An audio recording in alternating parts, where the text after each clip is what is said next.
Shalom saudara yang dikasih Tuhan. Hari ini kita bertemu lagi dalam pembahasan firman Tuhan dengan satu tema, hidup mengutamakan Kristus. Baik, sebelum kita memulainya, saya mengajak saudara kita berdoa terlebih dahulu. Bapa, terima kasih untuk waktu yang Tuhan berikan. Biarlah hari ini kami mau belajar lebih lagi apa yang dimaksudkan dengan hidup mengutamakan Kristus, supaya kami mengenal Engkau lebih lagi dan kami percaya bahwa Yesus Kristus adalah Tuhan. Tuhan pencipta langit dan bumi, Tuhan yang mengutamakan semua dalam kehidupan kami, Tuhan yang sudah menebus kami sebagai juru selamat. Biarlah Tuhan ajar kami melalui firman Tuhan yang kami akan pelajari pada hari ini. Biarlah kuasa Tuhan memenuhi kami, Roh Kudus-Mu menjamah hidup kami. Kami mengucap syukur di dalam nama Tuhan Yesus. Haleluya. Amin.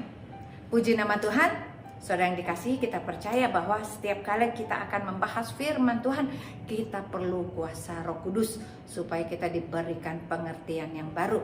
Hari ini tema yang akan saya sampaikan, hidup mengutamakan Kristus. Hidup mengutamakan Yesus, karena Kristus adalah Yesus.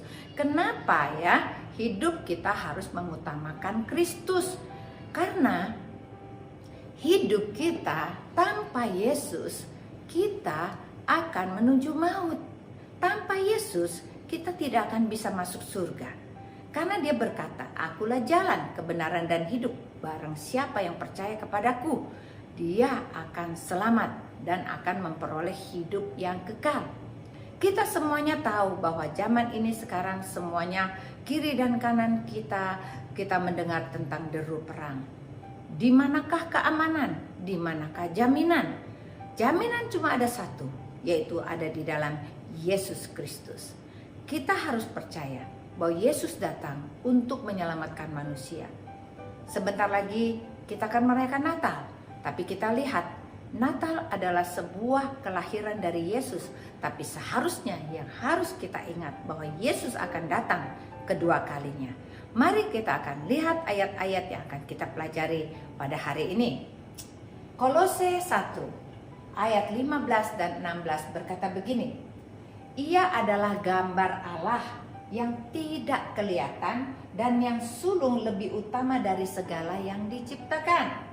Karena di dalam dialah telah diciptakan segala sesuatu yang ada di surga, yang ada di bumi, yang kelihatan, yang tidak kelihatan, baik singgasana maupun kekerajaan, baik pemerintah maupun penguasa. Segala sesuatu diciptakan oleh Dia dan untuk Dia. Berarti kita percaya Tuhanlah Sang Pencipta. Bagaimana kita percaya Yesus adalah Sang Pencipta? Karena di dalam firman Tuhan Dia katakan bahwa Dia sudah ada sebelum segala sesuatunya ada. Kita mau lihat ayatnya, mari kita lihat. Kejadian 1 ayat 26 berkata begini, berfirmanlah Allah, baiklah kita menjadikan manusia menurut gambar dan rupa kita, supaya mereka berkuasa atas ikan-ikan di laut dan burung-burung di udara dan atas segala ternak, atas segala binatang melata yang merayap di bumi. Nah, sekarang kita melihat apakah manusia sudah menguasai seluruh alam ini. Kita sudah lihat apakah manusia bisa menguasai ikan-ikan. Dan kita lihat ikan-ikan sudah berada di akuarium. Dan binatang-binatang sudah ditaruh di dalam kebun binatang. Berarti apa yang difirmankan oleh Tuhan, baiklah kita menjadikan manusia segambar dan serupa dengan kita, itu sudah terjadi. Kita lagi membayangkan lagi bagaimana manusia menciptakan pesawat terbang. Bagaimana manusia menciptakan komputer, bagaimana manusia menciptakan gedung-gedung tinggi yang luar biasa, yang tadinya tidak ada apa-apa menjadi sesuatu. Karena segala sesuatu yang Tuhan katakan bahwa kita merupakan gambar dan serupa dengan Dia, berarti kita manusia adalah pencipta-pencipta kecil. Kita mempunyai DNA-nya Tuhan, yaitu sebagai pencipta. Kita bisa menciptakan makanan, kita bisa menciptakan barang-barang, kita bisa menciptakan segala sesuatu yang tadinya tidak ada, handphone dan semuanya, segala sesuatu yang tidak pernah kita pikirkan itu semua ada. Karena di dalam DNA manusia seharusnya kita semua tahu bahwa kita sudah diciptakan segambar dan serupa dengan Dia. Berarti manusia-manusia yang kreatif yang sekarang memiliki DNA-nya Tuhan sebagai pencipta. Oleh karena itu harusnya kita bersyukur bahwa Tuhan benar-benar memakai kita manusia dikasihi sama segambar dan serupa dengan Dia. Hal yang pertama yang kita pahami, kenapa hidup kita harus mengutamakan Kristus, kita harus yakin sebetulnya Yesus adalah Sang Pencipta. Karena di sini dikatakan biarlah kita bersama-sama, berarti Dia ada bersama-sama dengan Allah Bapa saat menciptakan manusia. Dan saat itulah firman diberitakan, dan oleh karena kasih Allah kepada dunia ini sehingga diberikanlah anak yang tunggal supaya barang siapa yang percaya kepadanya tidak binasa. Karena tidak ada seorang pun yang melihat Tuhan, tetapi Tuhan Yesus adalah gambar Allah yang kelihatan. Kita suka penasaran Allah Bapa itu seperti apa. Tetapi Yesus berkata, jikalau engkau melihat aku, engkau sudah melihat Bapa. Karena anak selalu ada bersama dengan Bapaknya. Kita lanjut kepada hal yang kedua yang kita mau pelajari hari ini. Hal yang kedua, Tuhan Yesus adalah kekal. Di mana ayatnya? Mari kita baca Yohanes 8 ayat 58. Kata Yesus kepada mereka, aku berkata kepadamu, sesungguhnya sebelum Abraham jadi aku telah ada. Ini firman Tuhan. 1 Korintus 8 ayat 6 berkata begini, namun bagi kita hanya ada satu Allah saja, yaitu Bapa yang daripadanya berasal dari segala sesuatu dan untuk Dia kita hidup. Namun ada satu Tuhan saja, yaitu Yesus Kristus, yang olehnya segala sesuatu telah dijadikan, dan karena Dia kita hidup. Berarti Tuhan Yesus adalah Tuhan yang kekal, karena Dia sudah ada sebelum Abraham ada. Dan segala sesuatu diciptakan oleh Dia dan bagi Dia, dan kita hidup untuk Dia. Kalau kita percaya bahwa hidup kita adalah untuk Tuhan, apakah kita mau hidup kita biasa-biasa saja? Atau kita lebih cenderung hidup untuk diri kita sendiri? Banyak orang tidak mengerti untuk menjalani kehidupannya, sehingga mereka banyak yang putus asa karena mereka tidak melibatkan Tuhan di dalam hatinya. Ini sangat menyedihkan hati Bapa, karena Bapa sungguh ingin bersama-sama dengan kita. Bapa di surga sangat menyayangimu dan menyayangiku. Dia ingin menolong engkau, supaya kalau kita mengutamakan Kristus Yesus dalam segala sesuatu, maka kita akan ditolong oleh Dia. Kita akan punya kekuatan, kita punya harapan baru, karena segala kekuasaan ada pada Dia. Pemerintahan, kerajaan, semua ada pada Dia. Semua kekayaan, kehormatan, semua ada di dalam tangan Tuhan. Kalau kita percaya hidup kita hanya sementara, janganlah kita hidup untuk diri kita sendiri. Kalau Dia adalah Allah yang kekal, seharusnya kita belajar untuk mengetahui isi hatinya Tuhan. Sebagai Allah yang kekal, cuma ada satu Bapa, cuma ada satu Tuhan, yaitu Tuhan Yesus. Seharusnya kita memberikan rasa hormat yang tertinggi kepada Tuhan kita. Tiap hari kita pandai dan kita mau meluangkan waktu kita untuk memuji dan menyembah Dia. Tahukah saudara yang dikasihi Tuhan, pada saat kita menyembah, saat kita memuji Tuhan, maka hadiratnya akan hadir di dalam diri kita. Hati kita yang tadinya haus, lapar dan dahaga akan dipuaskan oleh hadiratnya. Banyak orang-orang yang merasa kesepian sehingga sampai mereka ingin bunuh diri karena mereka menganggap dirinya tidak berarti, tidak berharga, dan merasa sangat kesepian, hidup sangat sendiri walaupun di tengah-tengah keramaian. Karena apa? Karena orang tersebut tidak merasakan hadirat Tuhan di dalam hatinya. Dia tidak menyembah Allah kita yang kekal, yang luar biasa, yang pencipta langit dan bumi. Apa yang tidak bisa diberikan oleh Allah kepada kita? Semua bisa diberikan. Langit dan bumi punyanya Tuhan. Segala isi bumi adalah kemilik Dia. Kalau kita hidup mengutamakan Tuhan, maka Tuhan akan pulihkan kita. Harapan kita nggak akan sia-sia. Pekerjaan kita akan diperbaiki, kinerja kita, kesehatan kita akan dipulihkan. Bagi mereka yang sakit masih ada harapan. Saya banyak melihat kiri dan kanan. Pada saat hidup mereka tidak mengutamakan Kristus, mereka jalan dalam jalannya sendiri.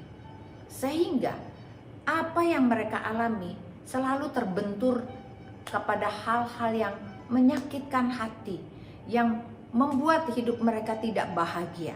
Karena kebahagiaan tidak ada di muka bumi ini. Kebahagiaan yang kita miliki yaitu hanya ada di dalam Yesus Kristus. Percayakah kau bahwa kebahagiaanmu hanya ada di dalam Yesus Kristus? Kalau kita mencari wajahnya, kita selalu intim kepadanya, kita rajin baca Alkitab, mencari wajahnya, dan terus-menerus berdoa, memuji, menyembah, maka kita mempunyai kedamaian dalam hati kita. Saya mempunyai kebiasaan setiap hari untuk selalu mencari wajah Tuhan. Saya lakukan untuk memuji dan menyembah sambil berjalan kaki. Apa yang terjadi? Maka pada saat kita memuji, menyembah, mencari wajahnya, ada kekuatan baru, ada tubuh yang sehat, tulang-tulang kita disegarkan. Hal ini menjadi sebuah rahasia. Mengapa hidupmu lemah, letih, lesu, dan beban berat? Mungkin karena engkau kurang mencari Tuhan. Engkau tidak menganggap Tuhan itu adalah segala-galanya. Kalau kita anggap Tuhan itu adalah segala-galanya, kita akan membuat satu prioritas di dalam jadwal hari-hari kita. Pagi hari kita punya waktu, kita akan baca Alkitab. Siang hari kita akan menyembah Dia. Kita bisa menyembah Dia pada saat kita melakukan aktivitas, kita masak, kita cleaning, kita mencuci baju atau menggosok, atau kita lakukan pekerjaan kita di kantor, kita masih ada waktu luang, kita bisa menyembah Dia. Kita cari wajah Dia, kita banyak membaca buku-buku rohani. Bahkan kita bisa mengakses sekarang ini, yaitu Alkitab digital, yang kita bisa download dalam HP kita. Dan di situ ada bahasa Indonesia, ada bahasa Inggris, dan di situ juga kita bisa langsung dengarkan. Suaranya itu langsung bisa bunyi. Itu akan membuat sambil kita masak kita bisa dengar firman Tuhan. Sangat-sangat menguatkan. Mari kita boleh coba apakah benar-benar Tuhan tidak hadir kalau kita undang dan kita cari wajahnya. Karena Dia Allah yang kekal dan patut kita sembah dan patut kita tinggikan. Mari kita lihat lagi apa yang luar biasa dari Tuhan Yesus. Tuhan Yesus adalah juru selamat dan penebus kita. Kolose 1 ayat 20 berkata begini, dan oleh Dialah Ia memperdamaikan segala sesuatu dengan dirinya, baik yang ada di bumi maupun yang ada di surga, sesudah Ia mengadakan perdamaian oleh darah salib Kristus. Kolose 1 ayat 23. Sebab itu kamu harus bertekun dalam iman, tetap teguh dan tidak bergoncang, dan jangan mau digeser dari pengharapan Injil yang telah kamu dengar, yang telah disebarkan di seluruh alam di bawah langit, dan yang aku ini Paulus telah menjadi pelayannya. Hal ketiga yang patut kita percaya, Dia adalah juru selamat. Kenapa Tuhan Yesus harus datang ke muka bumi ini? Kenapa Yesus harus lahir di kandang yang hina, bukan di dalam kerajaan Herodes? Kalau dia adalah raja di atas segala raja. Karena Tuhan Yesus mempunyai satu misi, yaitu segala bangsa akan datang menyembah Dia, baik yang miskin maupun yang kaya. Pada saat Tuhan Yesus lahir di kandang yang hina, yang datang dan diundang oleh para malaikat adalah gembala. Gembala adalah yang level paling rendah saat itu. Gembala adalah seseorang yang dianggap miskin. Dan bukan hanya itu, yang datang pula ke sana adalah orang-orang Majus yang membawa emas, kemenyan, dan mur. Ini juga berarti membicarakan tentang status, bahwa Tuhan Yesus datang untuk gembala-gembala domba yang rendah. Dan Tuhan Yesus juga datang buat para cendekiawan, orang-orang pintar yang hebat, yang tinggi, yang kaya raya. Inilah maksud kedatangan Tuhan Yesus ke muka bumi ini. Dia datang sebagai juru selamat. Tetapi dia memperdamaikan dunia dengan dirinya yang ada di bumi dan yang di surga dengan mencurahkan darahnya. Makanya Tuhan Yesus harus disalibkan. Mengapa Tuhan Yesus harus disalibkan? Karena dia harus turun ke neraka dan mengambil kunci maut dari tangan iblis. Yang tadinya di neraka tidak ada jalan, Tuhan Yesus membuat jalan dengan darahnya. Dan dia mengambil kunci maut. Dan oleh karena kunci itu sudah ada di dalam tangan Tuhan Yesus, maka dia berkata, akulah pintu, akulah jalan keselamatan dan hidup. Barang siapa yang percaya kepadaku tidak binasa, melainkan memperoleh hidup yang kekal. Oleh karena orang-orang yang sudah mati tidak akan mati selamanya, karena di dalam neraka Tuhan sudah bikin jalan dan Tuhan sudah bikin pintunya. Oleh karena itu Tuhan Yesus selalu mengatakan, akulah pintu keselamatan.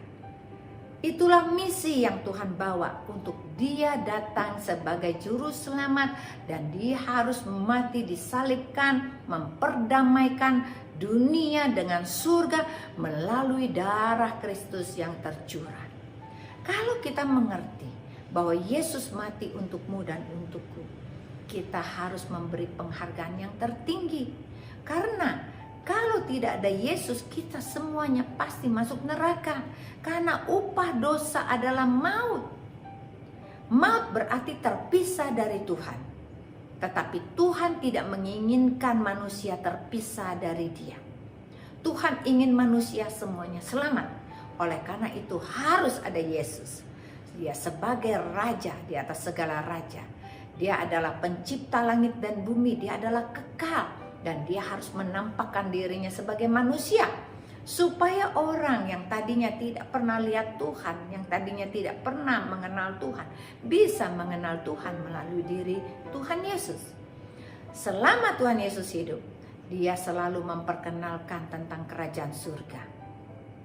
Oleh karena itulah Injil diberitakan bahwa di rumah Bapakku banyak tempat tinggal. Dan barang siapa yang percaya kepadaku tidak binasa, melainkan beroleh hidup yang kekal. Itulah Injil keselamatan yang dibawakan oleh Tuhan Yesus selama Tuhan Yesus berada di muka bumi ini. Oleh karena itu kita harus berterima kasih dan percaya bahwa Yesus sudah mati untuk dosa kita. Kita sudah diperdamaikan melalui Tuhan Yesus. Kita tidak lagi menjadi orang yang binasa, tetapi kita menjadi orang yang mempunyai kehidupan yang kekal.